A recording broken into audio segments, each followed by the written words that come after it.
Can the government sell us a product and force us to buy it? Tonight, the teachers' unions and human freedom.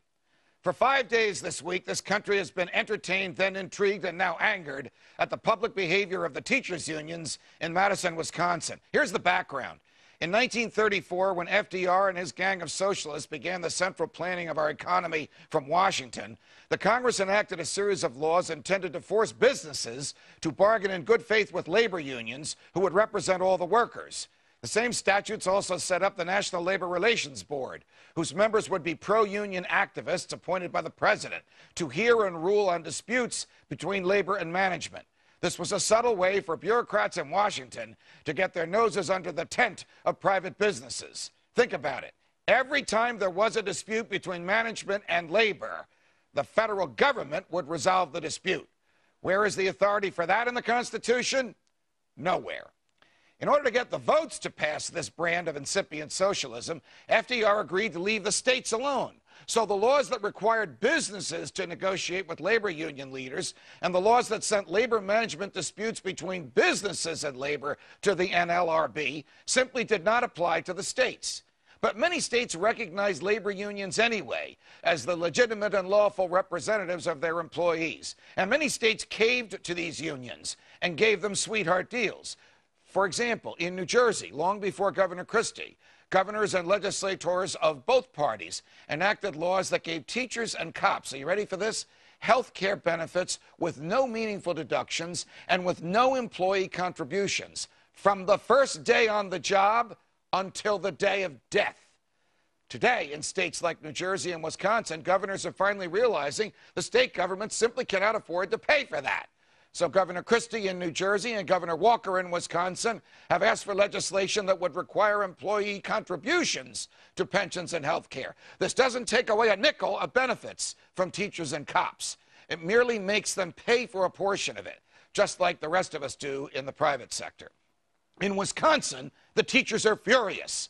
Thousands called in sick when they really were angry, not ill. This massive sick out is the legal equivalent of a strike, which is illegal by public employees. The kids suffer, the parents suffer, even the teachers suffer because they lose income. Some teachers even ask their students to accompany them to the demonstrations in Madison. So not going to work and taking kids out of school and into the political cauldron of a heated battle in which the governor of Wisconsin is compared to Hitler. That's not what teachers are hired to do. But there's a larger picture here that most in the media have overlooked. Why is the government even in the business of teaching in the first place? The government doesn't provide us with food or homes or clothing or shoes. Why should it provide our kids with an education? Everyone knows that the quality of public education in this country is terrible. And what's the reason? It's run by the government, and thus it has no meaningful competition. Of course, there are Catholic schools and other religious schools and private schools, but even if you send your kids there, you still pay the taxes to support the public schools. And the administrators of those schools and the leaders of the teachers' unions know this. No matter how poorly they do their job, the money will still come from the taxpayers, and the kids will still come into the classroom. We need true freedom of choice and real competition here.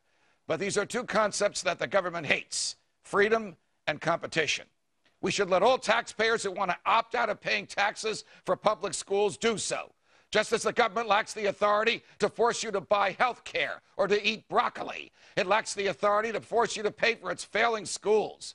What would happen if none of us, except those who freely chose to do so, were compelled to pay taxes for government-owned schools?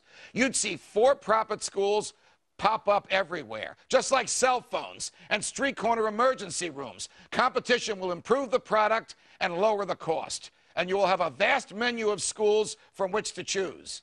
And the government can sell those lovely old school buildings to developers who'll happily turn them into nice condos. And the better public school teachers will have higher paying jobs, but jobs where they must perform and produce.